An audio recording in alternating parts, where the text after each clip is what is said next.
સત્તાનો દુરુપયોગ ક્યાં ક્યાં નથી થતો? અરે યાર, બધે જ થાય છે.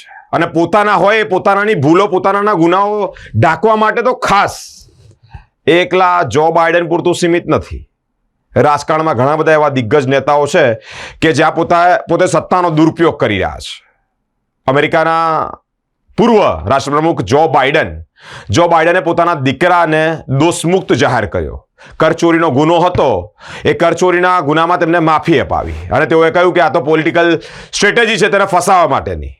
પહેલા તેઓ એક શપથ લીધા હતા કે અમે મારી સત્તાનો દુરુપયોગ નહીં કરું, પરંતુ જ્યારે આ નિવેદન સામે આવ્યું, આ એક માહિતી સામે આવી કે પોતાના દીકરા પર જે કરચોરીનો ગુનો હતો તેમાં તેઓ તેવું પણ કહ્યું કે હું દખલઅંદાજી નહીં કરું, પણ દખલઅંદાજી કરી અને આ સત્તાનો દુરુપયોગ કર્યો હોય તેવી માહિતી સામે આવી છે. પોતાના દીકરાને બચાવ્યો અને દોષમુક્ત જાહેર કર્યો છે. ઘણા બધા પોલિટિકલો માટે આ એક મેસેજ છે કે તમે તમારી વ્હાઇટ છબી જે છે તેને આમાં તો તેનો દુરુપયોગ નથી કરતા ને, કે પોતાનાને બચાવવામાં, પોતાના દોષિત વ્યક્તિઓની સજા માફ કરવામાં.